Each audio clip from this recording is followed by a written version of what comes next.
Hola a todos y todas, bienvenidos, bienvenidas al canal, a un vídeo donde, como ya es tradición, vamos a hacer ese repaso anual por lo que ha dado de sí el 2025, un año que yo creo que el primer titular que podemos poner encima de la mesa es que ha sido un año absolutamente extraordinario, por lo menos en lo que toca a los estrenos del cine español, lo que toca a la situación de la academia en relación con el análisis fílmico, lo que toca también, por qué no decirlo, a ciertas aportaciones que han venido de Asia y que realmente han movido mucho el suelo. Entonces, mi primera idea y lo primero que voy a poner encima de la mesa es que estoy muy contento de poder venir un año más a hacer este análisis. El año pasado no llegué a tiempo, ya me lo hicieron saber Ramiro y Mario, mis colegas de Madrid, futuros cineastas, y efectivamente se me quedó un poco como en el tintero esta idea de construir una lectura a partir de esa curva ascendente que está experimentando el cine español y que realmente yo creo que estamos en un momento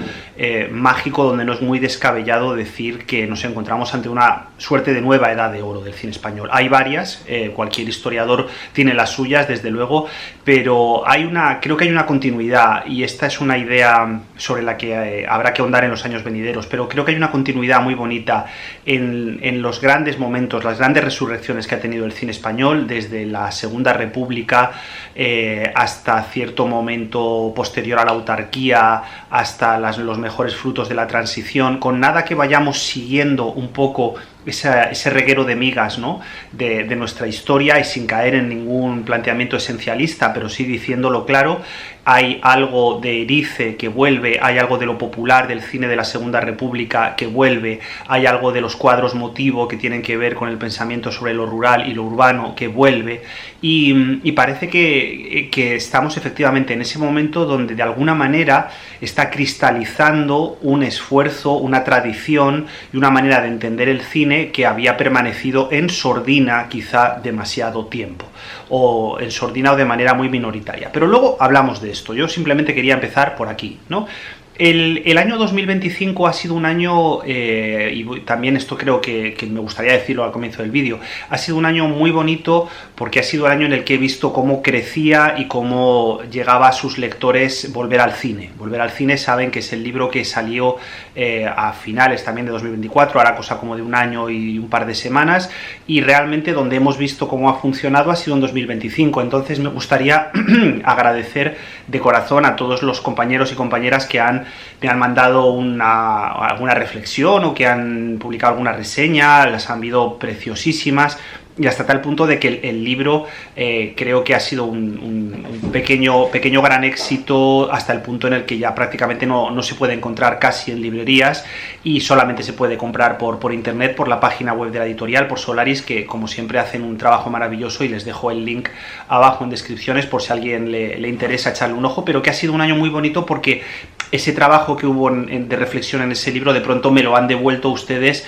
multiplicado por 1000, y de verdad, para esto, los que escribimos sobre cine, que sabemos que es primero que es muy difícil escribir y encontrar editoriales que arriesguen por manuscritos más o menos en contra de la norma, y segundo, que encuentre a sus lectores y que uno no esté solo escribiendo delante del ordenador, pues es una cosa muy bonita. Entonces cierro nota de agradecimiento y de autobombo y pasamos a cuestiones académicas y cinematográficas.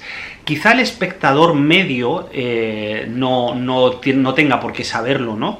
Y de hecho, cuando uno ve los tops del año, es muy interesante. A mí me gustan mucho los tops, ustedes ya lo saben, me parece un deporte muy divertido hacer tops. No me lo tomo en serio porque son realidades mutables y mutantes, pero me gustan mucho como una excusa para dialogar y para tener felices encontronazos con propios y extraños, ¿no? Entonces, ahora vamos a ver que en los tops va a haber una corriente, y aquí va un segundo titular que lanzo, ¿no? Va a haber una corriente que va a poner, y de manera muy merecida, no lo voy a negar, probablemente una batalla tras otra como la mejor película del año. Una película que, sin quitarle ni un ápice de todos los méritos que tiene, para mí es la gran excepción del año. La gran excepción porque ha sido la única película norteamericana con una voluntad constructiva, con una voluntad casi diría que utópica, capaz de decir algo en el terreno nacional e internacional. O sea, quiero decir, a poco que se lo piensen, este año ha sido el año que confirma esa tendencia que ya veíamos venir de lejos del descalabro de los usos y costumbres del cine yanqui. Es decir, ¿qué ha traído el cine yanqui este año? Muy poco, muy poco. Desde luego sí, por supuesto, la película de Paul Thomas Anderson, que es indiscutible, pero casi todas las otras películas que pueden ser consideradas interesantes son películas a la contra, son películas profundamente nihilistas, negativas, pesimistas, propias del propio momento político que está viviendo Estados Unidos. Es decir, por ejemplo, yo he hablado en este canal y me ha interesado mucho tanto Eddington como Una casa de dinamita, de Catherine Bigelow, que para mí son, junto a la de Paul Thomas Anderson, las tres grandes películas norteamericanas del año, y entiendo perfectamente la gente que le quiera poner problemas tanto a Bigelow como a Aster, pero para mí son las tres grandes propuestas. Son propuestas políticas, son propuestas con un uso muy inteligente de la narración, de las esquirlas de los narradores, que escapa completamente de los arquetipos y que en ese sentido se nota que están como mirando a ciertas tradiciones pero poniéndoles bomba de relojería para llevarlas a otro lugar, y eso me interesa mucho, evidentemente, ya sea desde el thriller de los 70 hasta el cine político puro y duro del reaganismo, hasta la propia serie negra de Jim Thompson, en el caso de Ari Aster. O sea, se nota que están dialogando con una tradición para ver cómo se puede reactualizar hoy en día, en el caso de Aster y de Bigelow, con una desesperación absoluta, y en el caso de Paul Thomas Anderson, yo creo que con unos buenos mimbres estéticos para abrir diálogos de cara al futuro. Entonces, claro, más allá de eso, ¿qué más ha traído el cine de Estados Unidos, que suele ser el patrón oro sobre el que se mide digamos, el estado del cinematógrafo? Erróneamente, por supuesto, pero bueno, vamos a jugar 5 minutos a esto y luego ya hablamos de otra manera de pensar el cine. Bueno, poco más. Claro, están los biopics de siempre, ¿no? A Complete Unknown, que a mí me gustó mucho, pero me gustó mucho como biopic y como una película de la que no se puede esperar más de lo que da, que es una nostalgia, la nostalgia en vena, maravillosa y estupenda, pero nostalgia en vena, que no te permite recorrer mucho más allá de lo que la propia propuesta te está poniendo encima de la mesa. Es decir, volver otra vez a hablar de Dylan y de la electrificación de Dylan está muy bien, los fans lo agradecemos y vamos corriendo al cine. Yo la vi 3 veces en cine, no se me caen los anillos por decirlo, pero claro, la película tiene un recorrido muy corto, En plataformas, si miramos hacia plataformas, quizá la película de Luca Guadagnino, Caza de brujas, es algo más interesante por esa serpente, digamos, esa manera de serpentear o de juguetear en los márgenes de los debates del consentimiento. Es una película que está muy bien rodada, es una película que desde luego tiene un análisis, ¿no? Podríamos decir, o sea, es una película a la que se le podría analizar sin ningún problema, pero claro, tampoco es un Guadagnino mayor, no tiene la exuberancia estética de un Call Me By Your Name, ni siquiera tiene la fertilidad, digamos, irónica y corporal de Rivales, ¿no? Es una película un poco más opacada, a mi juicio interesante, pero un poco más opacada, una película 3 estrellas, podríamos decir, ¿no? Nos gustan los tops, nos gusta poner 3 estrellas, pues 3 estrellas para la de Guadagnino, que no está mal. Pero claro, todo lo demás son fórmulas mainstream que se deshacen en los dedos. La tercera de Puñales por la espalda, El Frankenstein de Benicio del Toro, son películas que yo sé que han encontrado su público y que algunas de ellas, sobre todo la de Benicio del Toro, hasta cierto punto puede estar en un paralaje algo más interesante en términos audiovisuales, pero ¿qué quieren que les diga? A mí me parecen películas menores, y lo digo con toda claridad, pues son películas con las que difícilmente se puede entablar un diálogo. O sea, Frankenstein como cine de género es correcta, de igual manera que son correctas, pues no sé, Weapons, o es correcta The Monkey, no, son películas de género que son correctas, incluso dando un volantazo, ¿no? Incluso en términos de género creo que ha sido mucho más interesante el cine español este año. Si venimos aquí en términos de género fantástico, hay 2 películas absolutamente mayores, que son Una ballena y Singular, que son 2 películas mucho más arriesgadas, mucho más difusas, mucho más oscuras. O sea, el uso de las texturas que hace Una ballena, por ejemplo, el uso de la repetición que hace Singular, que es una película extraordinariamente bien trazada, quizá un pelín fallida en su tramo final, pero aún así, el plano de arranque ya te vale la película entera, ese plano fijo donde hay una mujer hablando con una suerte de inteligencia artificial en plano fijo, cara a cara. Ese plano ya dice mucho más del momento vital y cinematográfico en el que vivimos, que desde luego The Monkey, o que desde luego, pues eso, Weapons, ¿no? Que son caramelos, que no digo que no tengan una mala digestión, pero no dejan de ser caramelos cinematográficos que se deshacen, pues eso, al poco de haberlos consumido y con poco recorrido. Claro, esto nos tiene que hacer un poco pensar sobre el estado en el cual se mueven las imágenes. ¿Por qué? Al final el cine norteamericano, en su esencia, ha seguido mirándose al ombligo y ha seguido absolutamente fascinado con su historia, con su movida, con sus personajes, con su música, con su construcción visual y con, bueno, en fin, con estos rollos que están muy bien, pero que ya nos lo sabemos y que en el momento, y que en los momentos menos agraciados, pues nos lleva a monstruosidades cinematográficas del tamaño del live action de Blancanieves, que puede ser, sin ningún problema, una de las 10 peores películas que he visto en los últimos 30 años. O sea, de esos misterios. ¿Por qué no me salí del cine? Pues no lo sé. Pero quien dice Blancanieves dice otros muchos títulos, de los cuales algunos de ustedes se pueden imaginar. Entonces, saliendo de ese paralaje, claro, cuando yo me pongo a hacer este top 10, ¿no?, de películas y veo que me cuesta, porque en mi primer corte había casi como 35 películas que podían haber entrado en ese top 10, y dices tú, ostras, macho, esto ya se complica, ¿no? Me doy cuenta primero de lo poco que hay en Norteamérica, y me voy dando cuenta en paralaje que cada vez es más interesante, aunque llegue con cuentagotas, el cine chino. Este ha sido un año muy bueno para el cine chino en España, solamente por lo que implicaría la película A la deriva, solamente por lo que implicaría una película inacabada. Solamente por estos dos títulos ya sería fundamental, porque son dos de las mejores películas, las películas más hermosas, más complejas, más interesantes del año, de las que más me han hecho pensar y me han hecho sentir, y luego le dedicaré un tiempo a cada una de ellas. Y luego, por supuesto, hay títulos muy interesantes, pues desde Breve historia de una familia, por ejemplo. O sea, han venido cosas muy chulas de la esfera del cine chino. Y luego está Resurrection, que todavía no se ha estrenado de manera oficial. Yo es una película con la que ya tuve ocasión de verla en Carlo Vivari cuando se estrenó. Es una película que, lo digo de antemano, que me desbordó. Todavía no tengo muy claro si en positivo o negativo, pero que me va a obligar a hacer un trabajo de reflexión a posteriori gorda, porque es una película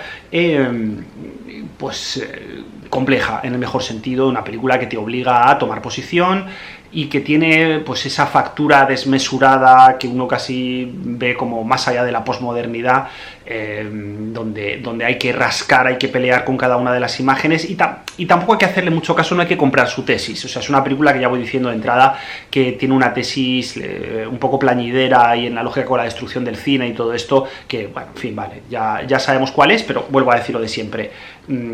Cada vez que alguien dice que el cine ha muerto, hay que levantar la ceja y preguntarse de qué cine hablan y por qué está diciendo eso.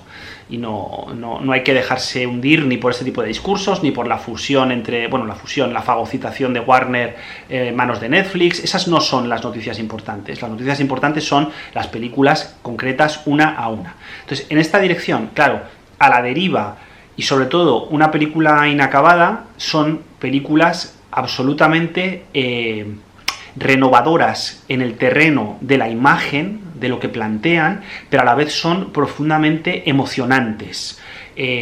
A la deriva en la cuestión del tiempo, y es algo que ya estaba, desde luego, en el cine anterior del director, pero que aquí lo lleva a otro nivel, y se nota como esos trabajos experimentales maravillosos sobre el paisaje, sobre la naturaleza, que llevaba años desarrollando, aquí de pronto se engarzan en una especie como de línea narrativa potentísima, que va saltando durante varios años de historia y que nos va llevando de un punto a otro a través de imágenes de todo tipo de texturas, de ritmos, imágenes, además, algunas de ellas que parece que riman con la ciencia ficción, otras que riman con el cine documental chino de los años 80 y 90, o sea, es como una especie de gran fiesta de la imagen que luego es especialmente conmovedora. Pero, claro, la gran película china de este año, con diferencia, ha sido una película inacabada, por muchos motivos. El primero, y yo creo que es como el más importante, es porque ha sido, a mi juicio, la única película que en los últimos años ha sabido mirar cara a cara a la realidad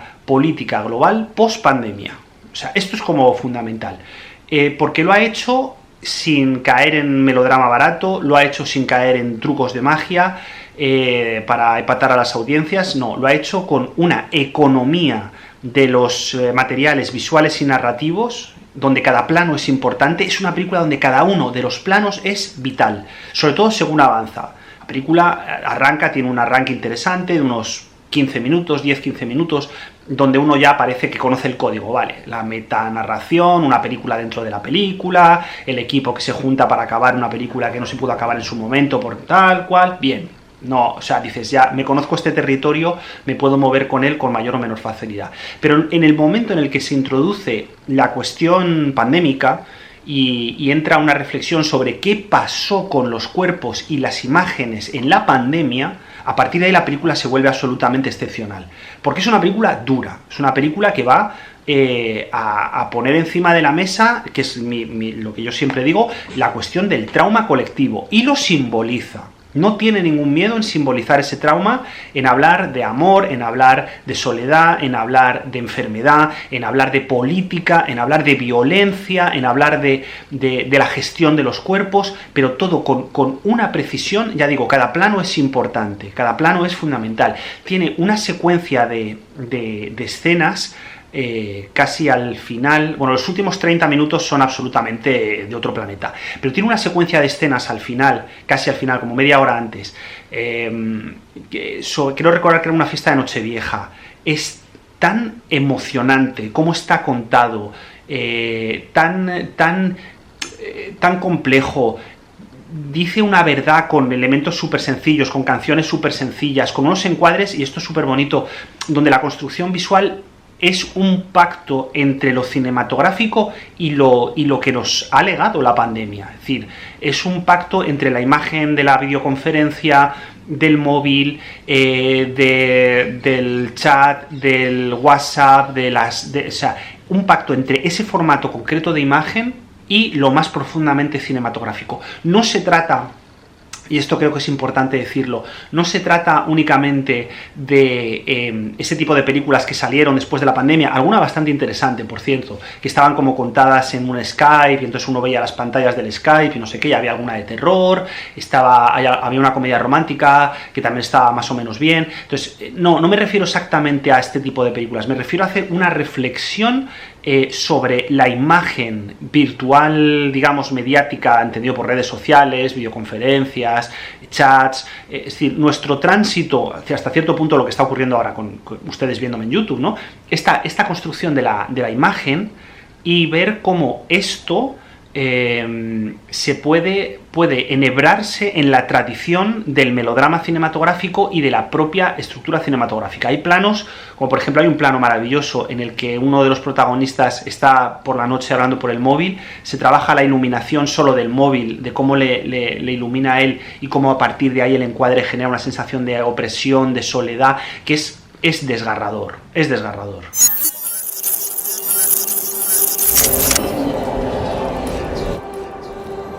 怎么样？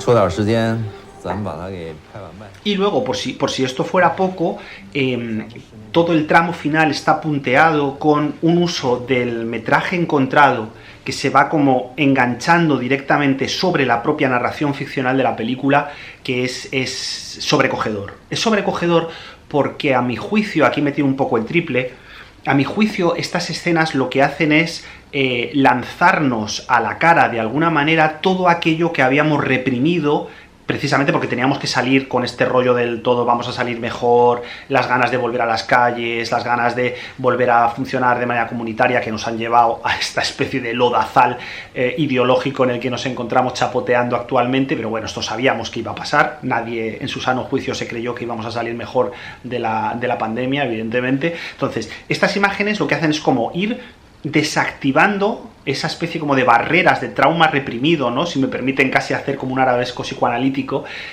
porque claro, hay mucho que recordar, y son imágenes que muchas de ellas no las hemos visto en Occidente, y esto me parece brillante, ¿no? Porque de pronto decir, claro, esto ¿cómo se vivió en Wuhan?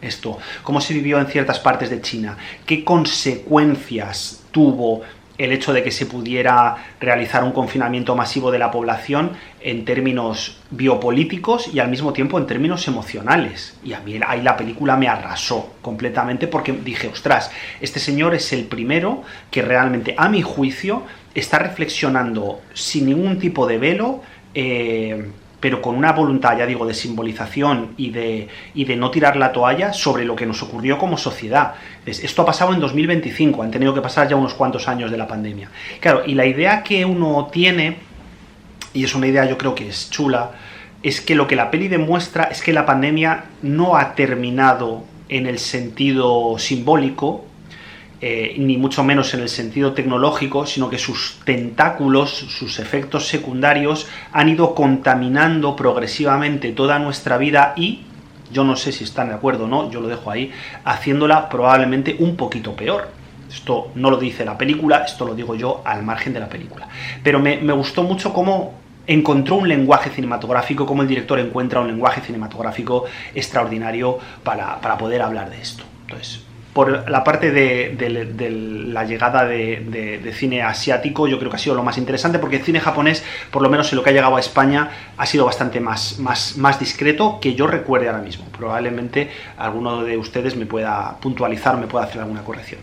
Entonces, vamos a entrar, ahora sí, al cine español. Claro, el 2025 ha sido un año de cine español, como ya lo fue el 2024 y el 2023, y como probablemente crucemos los dedos hasta que algo lo frene, puede ser si los responsables de cuidar nuestra industria se la toman en serio y si los públicos siguen funcionando como hasta ahora, porque claro, aquí lo bonito es esto, lo bonito es ver que estas películas, que estas directoras, que estos directores están encontrando una respuesta en términos de público, y yo creo que eso es lo primero que hay que celebrar. O sea, las cifras que ha tenido Romería, las cifras que ha tenido Los Domingos, las cifras que ha tenido Sirat, las cifras que han tenido muchas películas, Sorda, ¿no? Muy lejos, que son cifras que no están nada mal, y que luego en plataformas, por supuesto, llegarán a mucha más gente, pero que de entrada ya están, y por eso hacía la conexión con la Segunda República al principio del vídeo, ¿no? Ya están trazando la línea sobre qué tipo de cine popular, en el mejor sentido de la palabra, se puede estar construyendo ahora en España.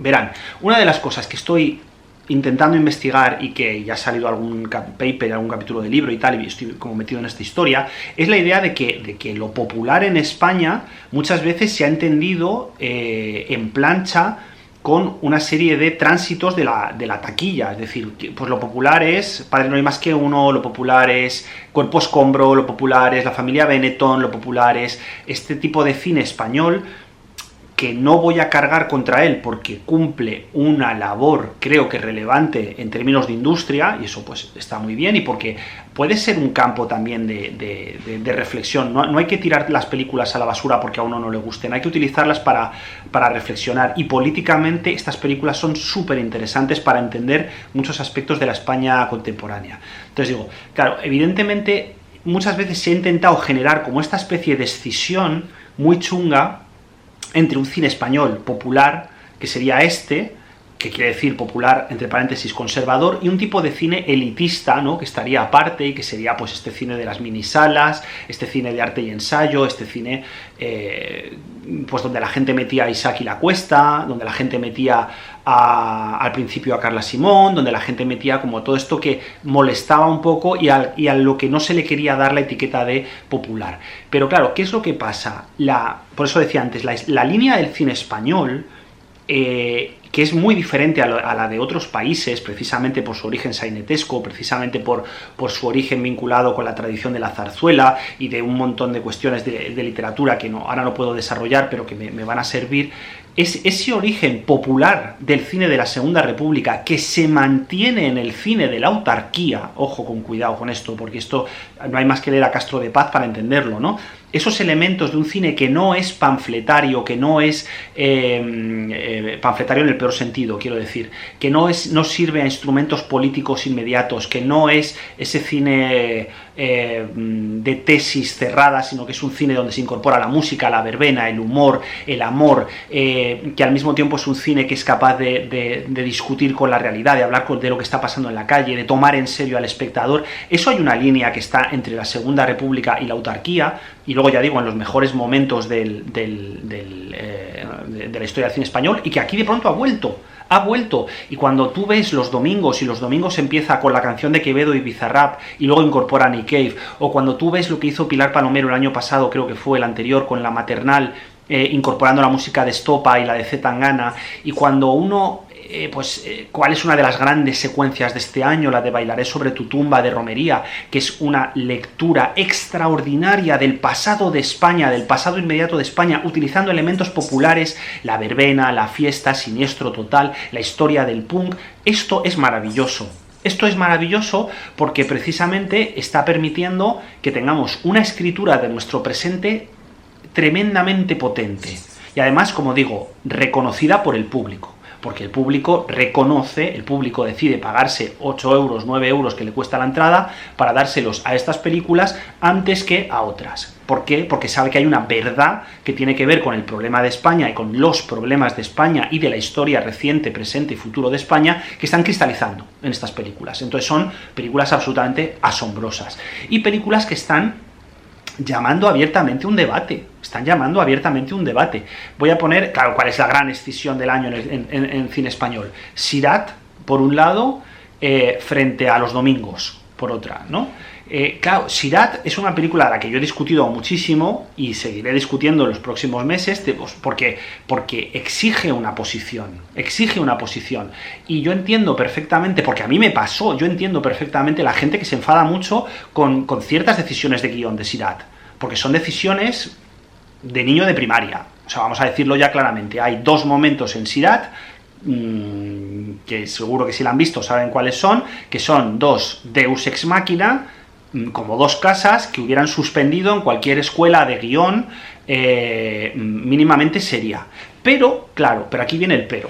Sirat, sin ser yo santo de la devoción, de la magia, la mística y el hackeo del sistema de Oliver Laxe, a Sirat yo le reconozco un inmenso trabajo en la atmósfera, un inmenso trabajo en el paisaje, un inmenso trabajo en el diseño de sonido, un inmenso trabajo en el encuadre e incluso hasta cierto punto me atrevería a decir una lectura, vamos a llamarlo espiritual, por ponerle una palabra así un poco resbaladiza, con la que estoy dispuesto a dialogar. Si la película puede gustar o no, pero no es una tomadura de pelo. Pasa es que es verdad que es una película que salta en el vacío y juega con las cartas marcadas, como bien ha demostrado pues una lectura súper crítica que hicieron el equipo de Caminker, sobre todo Pablo Caldera, al hilo de lo que ocurre en Marruecos, en la zona concreta donde están esas minas, que la película no da información, ya hay un debate político en la que la película hace así, se mete hacia atrás y no sé qué. Bien, o sea, todo eso estoy de acuerdo y me parece muy bien la lectura, pero también es cierto que es una película que su trabajo en forma es un trabajo que conviene tomárselo muy en serio, muy en serio. Y sobre todo es lo que digo, que permite que hablemos de cine, o sea, permite que nos sentemos con nuestros colegas para hablar de cine, y esto ya me parece maravilloso. Y luego, Los Domingos, que para mí es la gran película del año, ya lo digo, voy a calzón quitado, en mi top, primera opción va a ser Los Domingos, mejor película del año sin duda. Claro, me encanta haber leído las denodadas batallas culturales, ¿no? Ahora que está tan de moda este término, las denodadas batallas culturales que se han generado alrededor de una película. sobre si está a favor de lo que muestra, si no, si es creyente, si no es creyente, si es conservadora, si no es conservadora. Claro, me falta, y ahí es donde vamos a tener que trabajar los analistas, me falta la lectura de forma fílmica, porque la película en forma fílmica es espectacular, es una delicia. Cómo está seleccionada la cámara, el punto de vista, el montaje, el trabajo en forma fílmica. Pues es que claro, o sea, Alauda Ruiz es una mujer absolutamente privilegiada que rueda de manera extraordinaria. O sea, esto está fuera de toda duda. Es una tremendamente inteligente y sobre todo tiene una capacidad para mover la cámara, para entender dónde está lo que quiere contar. Es maravillosa. Pero al margen de todo esto, Los Domingos es una peli que está, me permito la metáfora bíblica, metiendo el dedo en la llaga. Está metiendo el dedo en la llaga porque está tomándose muy en serio el paralaje de la creencia, que nos puede gustar más o menos, pero es que es una realidad humana, que le pasa al vecino o le pasa a usted. Entonces, el cine tiene que dar cuenta de eso, y no puede dar cuenta desde ese aplastamiento del jiji jaja, de mírales qué tontos que son que creen, o al revés, desde la geografía absoluta de decir, fíjate qué afortunados que creen y ya lo tienen todo solucionado porque creen. Cuando la creencia, cuando la fe, entendida o no como don de Dios, esto había que discutir, es una experiencia humana de extrema complejidad, y que una película decida, repito, una película popular, decida tomarse en serio ese debate, a mí me parece de un valor tremendo, y sobre todo que salga bien. O sea, que puedan, o sea, que los espectadores salgan de la sala con elementos para discutir, y que la película otorgue elementos para discutir. Verán, he leído muchas críticas, porque es una película que me fascina, entonces claro, me interesa ver lo que hacen los colegas. He leído muchas críticas sobre Los Domingos. Tanto de la esfera religiosa, sobre todo la católica, a la esfera, digamos, más progresista, que sabíamos que se iba a posicionar en contra de muchas de las decisiones de la película. Y una de las cosas más horrorosas que he extraído de esas críticas, estoy pensando en una en concreto, se dice el pecado pero no el pecador, que decía, claro, es que el error de esta película es que no le da la tesis al espectador de lo que tiene que pensar. Está como muy enfadado el comentarista, ¿no? El crítico. Un crítico de un periódico digital de tirada nacional, y no precisamente de un periódico, de una gaceta o de un blog. No, un periódico. Entonces, claro, si el crítico ya de entrada se enfrenta con la película porque no dice lo que él quiere y no le dice a la audiencia lo que él quiere, con la claridad con la que él quiere, esa película está mal pensada. O sea, esa aproximación a la película está mal pensada, no la película. La película, desde luego, lo que mola es precisamente eso, que te tome lo suficientemente en serio y te deje el margen y confíe en tu inteligencia para que tú puedas hacer un trabajo intelectual sobre esos materiales. Que es para lo que sirve, bueno, no es para lo que sirve, pero es una de las grandes bazas del cine, y podemos ponerlo en paralelo, no se me caen los anillos, podemos ponerlo en paralelo con Tardes de Soledad, que Tardes de Soledad es probablemente el gran documental del año. Yo ya he hablado mucho en el canal y en la crítica y en muchos sitios donde me han dejado sobre Tardes de Soledad, pero pasa exactamente igual. O sea, ¿por qué tenemos tanto miedo a que las películas nos permitan dialogar con ellas y nos permitan entablar un debate con sus capas de profundidad, incluso cuando son fallidas, como el caso de Sirat, ¿no? Incluso cuando una cierta estetización de los acontecimientos parece que de alguna manera los difumina o los lleva a otro lado, ¿no? Como en Romería. Romería, sin ser yo una persona especialmente apasionada de los dos primeros largos de Carla Simón, este tercero me parece un salto muy interesante hacia adelante, precisamente por la valentía de romper muchas de las opciones estéticas que ella misma se había autoimpuesto en los largos anteriores, ¿no? Y que aquí de pronto ha hecho una brecha y ha conseguido llevarlos a otro lado. Pero es el mismo movimiento que hace Belén Funes, por ejemplo, en Los Tortuga, que ha hecho exactamente igual. Es decir, ha cogido un proceso de duelo, un proceso de reflexión sobre la ausencia, sobre la precariedad, y de pronto le ha hecho como unas brechas, ¿no? Lo ha atajado y ha dejado que entraran por esos huecos los elementos místicos religiosos, también la propia fragilidad de los personajes, la reflexión sobre la captación de imágenes, la reflexión sobre el propio debate intergeneracional, que me parece que es preciosa, y está película tras película, tras película, tras película. Es decir, son todas películas que nos están diciendo, oiga, nos tenemos que sentar a hablar con nuestro primo, con nuestra vecina, con nuestra abuela, porque tenemos una movida gorda que pasa por el lenguaje y que estamos gestionando muy mal. Y son películas baliza, ¿no? Lo que, siguiendo un poco a Walter Benjamin, podríamos llamar, son películas de avistadores del fuego, de avistadoras del fuego, en este caso, ¿no? De gente que está detectando una ansia que yo creo que está en muchos más ciudadanos de los que creemos, ¿no? Una ansia por poder entablar canales de comunicación allí donde precisamente la polarización, ya hemos dicho la famosa pregunta, la famosa palabra de moda, pero es que hay que poner encima de la mesa, allá donde la polarización está triunfando y está arrasándolo todo, estas películas son las que precisamente están generando canales de comunicación y canales de debate. Y en esta liga, por supuesto, está, por ejemplo, Sorda, de Eva Libertad, que es una película absolutamente conmovedora, una película rigurosa, una película que habla de la paternidad de una manera muy bonita y de la maternidad de una manera muy bonita, dejando todas las esquirlas encima de la mesa, dejando todos los problemas de la experiencia real de la crianza encima de la mesa, tomando muy en serio, como digo antes, al espectador o espectadora y utilizando un lenguaje cinematográfico muy preciso para responder a eso. Con el tema de todos los últimos 10 minutos, la cuestión de la ocularización, ¿no? De cómo se gestiona el sonido, de ese juego de sonido en los últimos 10 minutos, que es asombroso, es de una belleza y de una rugosidad absolutamente meritoria. Entonces, claro, hay que jugar a esto, ¿no? Hay que ver cómo estas películas están poniendo cargas de profundidad. ¿Qué más? Bueno, habría otras, por lo menos 2-3 películas sobre las que me gustaría hablar. Está Mo Jun,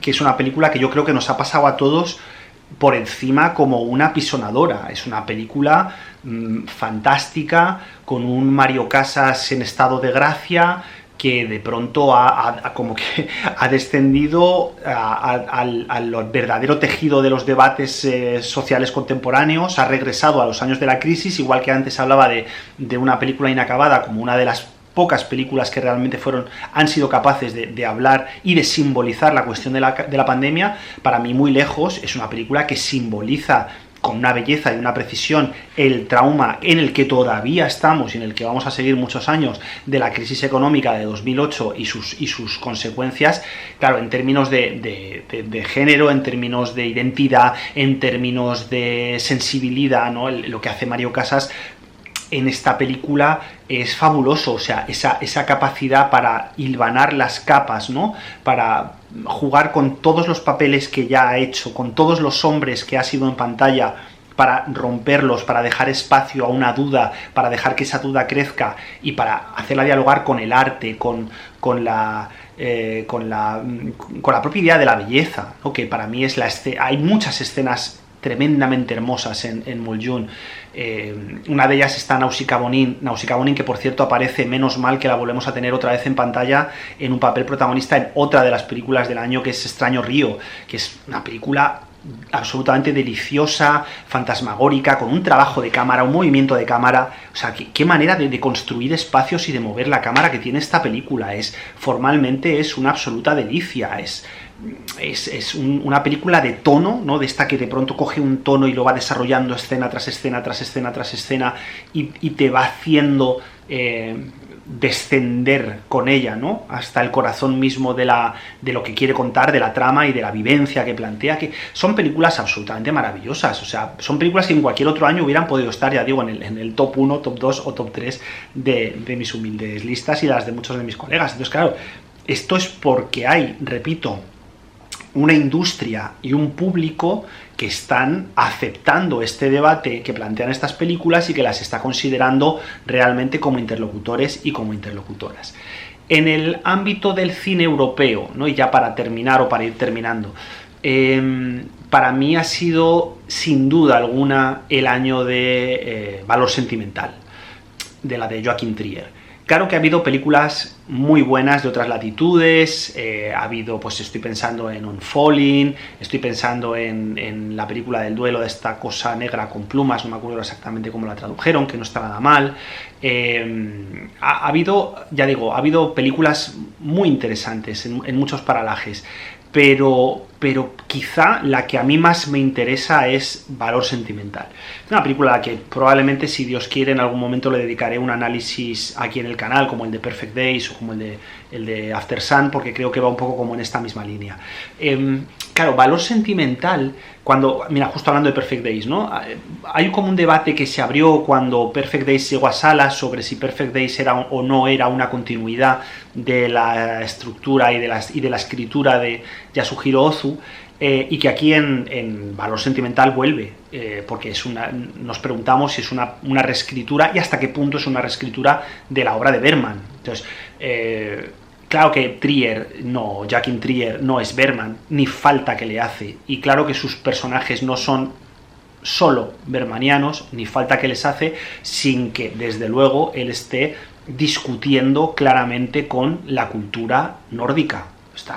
Él está con Ibsen, está con Strindberg, está con el propio Bergman, está con toda una tradición de la creación artística protestante y de una serie de rasgos en relación con la familia, la culpa, la responsabilidad, que forman parte del corazón de Europa. Para mí, Valor Sentimental es una película que recoge lo más valioso del legado europeo y lo reactualiza, porque es una película que, pese a que se sitúa en el duelo, pese a que se sitúa en la carencia, pese a que se sitúa en un supuesto agnosticismo, incluso un supuesto ateísmo, al final está buscando, está rascando, está intentando convencernos de que hay una posibilidad de habitar esa casa con una brecha, que es Europa. O sea, la casa que es el centro de la película, que es una casa encantada, que es una casa mal construida, que se va girando, es Europa. Es la Europa de la Segunda Guerra Mundial, es la Europa de la pregunta por el silencio de Dios, es la Europa del padre ausente, es la Europa de las hermanas en duelo que tienen que reconstruirse, es Gritos y Susurros, es el séptimo sello. Es el séptimo sello porque hay en la primera obra de teatro que se representa, lo que se escucha es el Dies Irae de Pérez de Vitoria, que es la canción que cantan, bueno, la canción que entonan los comulgantes en la película de Bergman cuando se flagelan, ¿no? O sea, está todo pensado con tiralíneas. La película que rueda Borg, el padre, es una película sobre la Segunda Guerra Mundial, que termina con un plano fijo, con un rostro de mujer, que es toda la Nouvelle Vague, que es... Claro, es que a poco que uno se ponga como a hilar, ¿no? Lo que le queda es que al final es una película que está muy vinculada con la tradición europea y con el proyecto europeo y con los límites y las heridas de ese proyecto europeo. Pero, aquí voy, no hay una lectura decadente, triste, llorona, no hay una lectura nihilista como la que se podía permitir a lo mejor el Bergman de los 70, ¿no?